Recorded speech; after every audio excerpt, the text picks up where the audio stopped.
co-powered by Techno.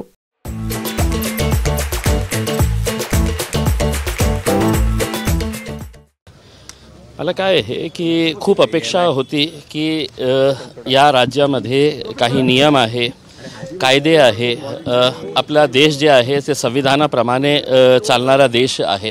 पण दुर्दैवी मला असं वाटतं की मागच्या काही महिन्यामध्ये जे महाराष्ट्रामध्ये जे चाललेलं आहे जाती धर्माचा तेढ निर्माण करण्याचा, ते सरकारच्या वतीने जे सुरू आहे आणि याच्यासाठी जे विपक्ष गप्प बसलेला आहे, पोलीस काही करत नाही.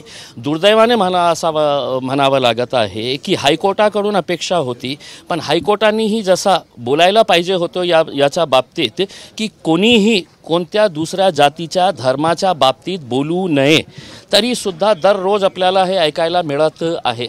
म्हणून सरकारला आम्ही आणि विशेषकर मुख्यमंत्री आणि उपमुख्यमंत्र्यांना आम्ही संविधानाची प्रत देण्यासाठी चाललेलो आहोत आणि पोलिसांना हे सांगण्यासाठी की महाराष्ट्राचा इतिहास आहे, खूप चांगले IPS ऑफिसर्स आम्ही बघितलेले आहे. आज अशी राजनीतीमुळे का परिस्थिती झालेली आहे की एका प्रकरणामध्ये 60 FIRs रजिस्टर होऊन सुद्धा त्या रामगिरीवर कारवाई होत नाही. म्हणजे याचा अर्थ हे आहे, हे सगळं जे चाललेलं आहे ते सरकारच्या आशीर्वादाने चाललेलं आहे, त्यांच्या म्हणण्यानुसार चाललेलं आहे. म्हणून आज आम्ही मुंबईकडे चाललेलं आहो, शांतीपूर्ण तरीकेने आम्ही चाललेलं आहे. लोकशाहीने जे आम्हाला अधिकार दिलेला आहे त्याचा वापर करून आम्ही हे केलेलं आहे. आणि आपल्या वतीने मी सगळ्यांना विनंती करतो की मी कोणत्याही जातीच्या, कोणत्याही धर्माच्या, कोणत्याही देवी देवताच्या विरोधात बोलण्यासाठी जात नाही आहे. याच्यामध्ये अनेक आमचे नॉन मुस्लिम जे बांधव आहे त्यांनीही आम्हाला सहकार्य केलेले आहे. अनेक असे लोक ज्यांना देशाची प्रेम आहे, महाराष्ट्राची एक पुरोगामी जो संस्कृती होती, फुले शाहू आंबेडकर, छत्रपती शिवाजी महाराज, छत्रपती संभाजी महाराज यांची जे काळ होता ते आपण विसरलेले आहोत. म्हणून आम्ही सरकारला हे सगळं आठवण करून देण्यासाठी चाललेलो आहोत.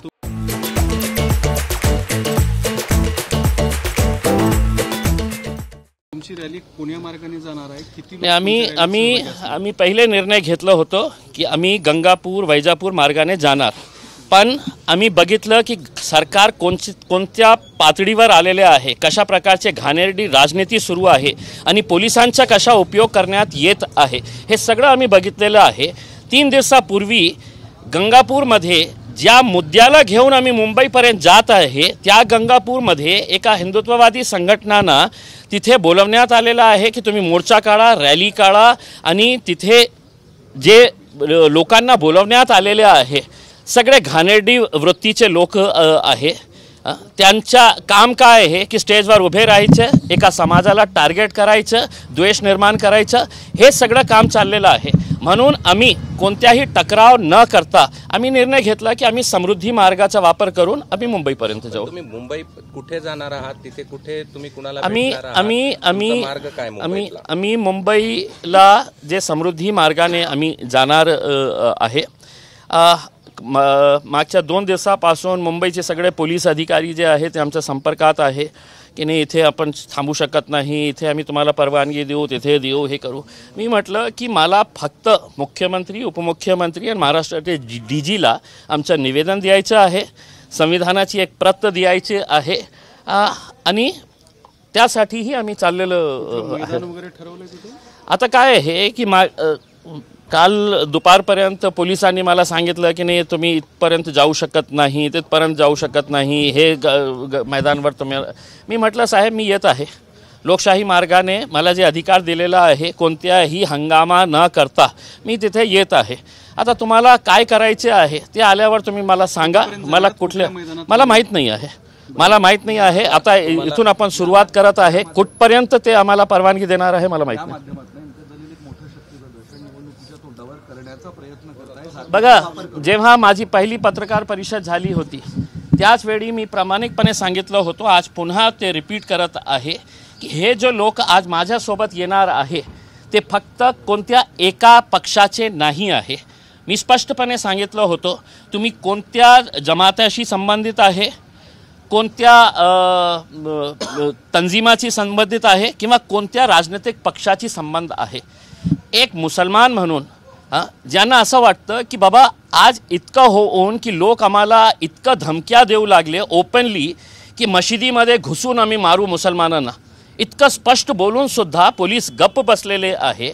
प्रेक्षक मोहम्मद जे आमच्यासाठी जीवापेक्षा जास्त आम्ही त्यांना महत्त्व देत आहे, त्यांच्या बाबतीत अशा प्रकारचे उद्गार केले जातात आणि कोणत्याही प्रकारची कारवाई होत नसेल तर मी कुठल्याही झेंडेचा वापर करत नाही, माझ्या नावाचा वापर करत नाही आणि मी सगळं राजनैतिक पक्षांचे नेत्यांना पत्र पाठवले होते की एकदा आपण सगळं राजनैतिक मतभेद विसरून तुम्हाला जे पक्षामध्ये राहायचे आहे तुम्ही राहा, पण एक मुसलमान म्हणून आज जे महाराष्ट्रामध्ये चाललेलं आहे, या राज्य आपला आहे, या देश आपला आहे, आपल्याला इथेच राहायचे आहे, शांतिपूर्ण तरीकेने आपल्याला राहायचे आहे, पण पोलीस आपल्याला, प्रशासन आपल्याला, सरकार आपल्याला आणि दुर्दैवाने हायकोर्टही आपल्याला ऐकत नसेल तर आम्ही काय करू.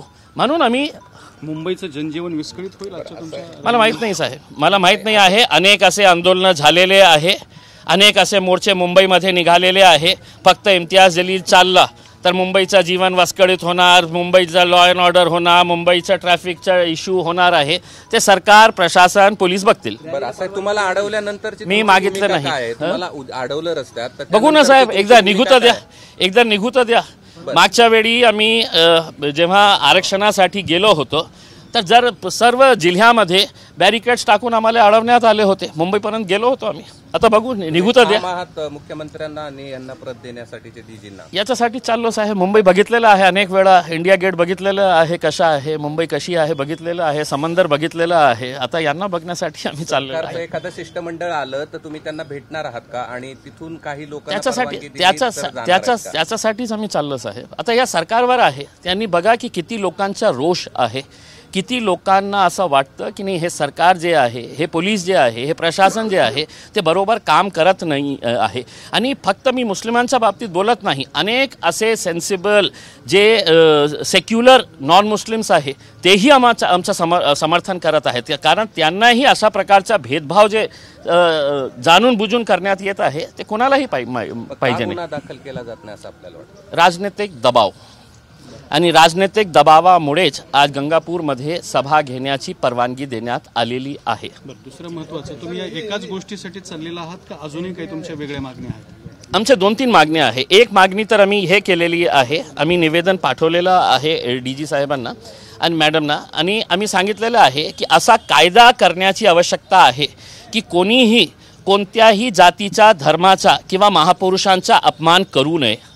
हे महाराष्ट्रामध्ये वारंवार सुरू आहे अशा प्रकारचं हे, तर त्याच्यासाठी एक कायदा करण्याची आवश्यकता आहे, ते केंद्र पातळीवर सुद्धा आणि राज्य पातळीवर सुद्धा.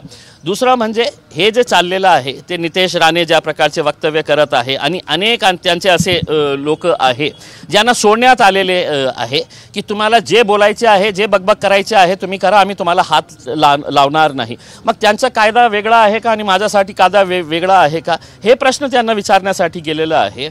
मौलाना सलमान अझहरी जे आहे ते जेलमध्ये आहे मागच्या 1 वर्षापासून. त्यांचा दोष काय आहे माहीत आहे का? त्यांनी एक शेर वाचलं होतं की त्याच्यामध्ये कोणत्याही जातीचा उल्लेख नाही होते, कोणाचाही नाव नाही होतं, फक्त एक शेर त्यांनी सांगितलं होतं आणि त्याच्यामुळे त्यांच्यावर इतकं गंभीर हे सेक्शन्स लावून त्यांना जेलमध्ये पाठवण्यात आलेलं आहे. काही कायदा आहे का नाही का तुमचं सगळं गुंडाराज चालणार आहे आणि आम्ही गप्प बसून तुम्हाला सगळं बघणार आहे आणि हो हो करणार आहे तुमचं? आम्ही करणार नाही. आता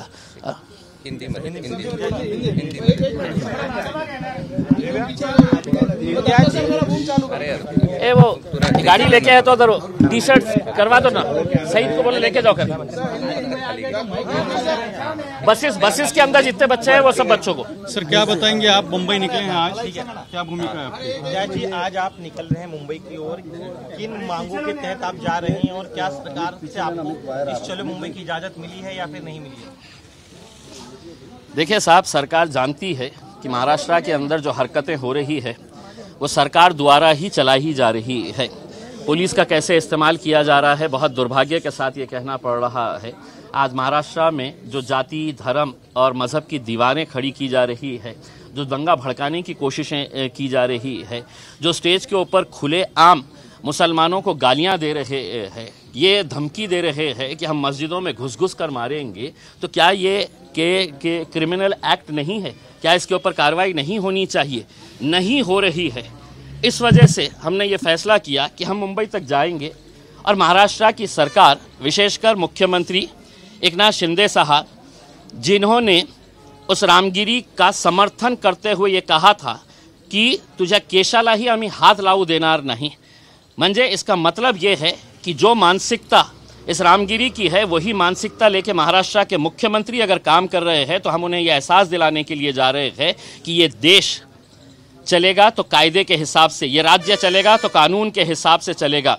यहाँ पर आप संविधान के हिसाब से कार्य करिएगा, उसमें इस तरीके से किसी एक जाति एक धर्म के हिसाब से काम मत करिएगा। साथ ही साथ हम पुलिस के वरिष्ठ अधिकारियों को भी ये बताने के लिए जा रहे हैं, महाराष्ट्र का इतिहास रहा है, एक से एक फाइनेस्ट ऑफिसर्स हमने पुलिस ऑफिसर्स महाराष्ट्र के अंदर देखे हैं। क्या वजह है कि 60 FIRs रजिस्टर होने के बावजूद भी कोई पुलिस वाला काम करने के लिए तैयार नहीं है, एक्शन लेने के लिए तैयार नहीं है। इसलिए नहीं लेने के लिए तैयार है कि इनके माई बाप जो है, जो मुख्यमंत्री है, वो आके कहे हैं कि नहीं इसको कुछ करना नहीं है, इसके बाल को भी धक्का लगना नहीं चाहिए। जब उन्होंने कह दिया है तो उनके नीचे के जो प्यादे हैं वो स्टेज के ऊपर खड़े रह के मुसलमानों को हर रोज़ गालियां दे रहे हैं।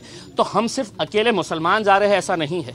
मैं आपको ये बताऊं कि हमारे हिंदू समाज के एक हमारे भाई और बहन ने, उन्होंने 100 गाड़ियाँ इसके अंदर शामिल कराए हैं, अपने पैसों से उन्होंने 100 गाड़ियाँ इसके अंदर शामिल करवाए हैं। और सिर्फ उन्होंने ये कहकर करवाए हैं कि महाराष्ट्र के अंदर जो चल रहा है वो कायदे कानून संविधान के हिसाब से नहीं चल रहा है। आपने जो पहल की है हम आपके साथ हैं। कहाँ से लोग मौलाना आजारी के बारे में कुछ बात करने वाले हैं या उनको लीगल एड प्रोवाइड कराने वाले हैं? देखिए, हमने कुछ मुद्दे रखे हुए हैं। उन मुद्दों के अंदर हम ये चाहते हैं कि देश के अंदर कुछ ऐसा कानून बने कि जहाँ पर कोई भी किसी भी जात धर्म या उस धर्म के जो महापुरुष है उनके बारे में कोई भी किसी तरह की बयानबाजी नहीं होनी चाहिए, और अगर होती है तो सख्त कानून इसके ऊपर होना चाहिए। दूसरी हमने मांग की है कि ये जो राणे टाइप के पिल्लुआं छोड़े गए हैं इनके ऊपर कार्रवाई करेंगे या नहीं करेंगे? आप ये समझ रहे हैं कि सिर्फ ज़बान उसके मुंह में है और हम गूंगे मुक्के और बहरे हैं, हम कुछ बोल नहीं सकते हैं करके? बोलना हमें भी आता है, लेकिन हमारी संस्कृति, हमारी तहजीब और हमारा मज़हब इसकी इजाज़त नहीं देता है कि हम किसी दूसरे मज़हब के बारे में, दूसरे धर्म के बारे में हम इस तरह की बयानबाजी करें। तीसरा हमने ये कहा है कि मौलाना सलमान अज़हरी जो है उन्होंने सिर्फ एक शेर पढ़ा था, उस शेर के अंदर किसी जात का जिक्र नहीं था, किसी धर्म का जिक्र नहीं था, किसी इंसान के बारे में नहीं कहा गया था। उस शेर की बुनियाद के ऊपर 1 साल से ज़्यादा का वक्त हो गया है, वो जेल में है। तो क्या इस तरह का कानून चलता रहेगा साहब कि जिसको जो बोलने की इजाज़त हमने दी है तुम बोलो, हम कुछ नहीं करेंगे, और ख़ास लोगों ने अगर ज़रा से अभी कुछ कर दे, हम मुफ्त भी कर दे ले, तो हमारे पीछे पड़ जाएंगे। और वो खुलेआम नंगा नाच कर रहे हैं, उसके ऊपर कोई कार्रवाई नहीं करेंगे। तो हम चले हैं मुंबई की तरफ, जाके है तो संविधान देंगे, उन्हें याद दिलाएंगे कि साहब इससे कब देश चलेगा। कहाँ से लोग आपकी इस रैली में? तब मुझे नहीं पता है, लेकिन मैंने पहली मर्तबा ये कहा था कि महाराष्ट्र के इतिहास के अंदर इतनी बड़ी रैली नहीं होगी करके। आप नासिक के बाद देखेंगे, मैं यकीन के साथ कह सकता हूँ कि हिंदुस्तान की तारीख के अंदर इतनी बड़ी रैली नहीं निकली होगी जो आज आपको देखने को मिलेगी। को पावर्ड बाय टेक्नो।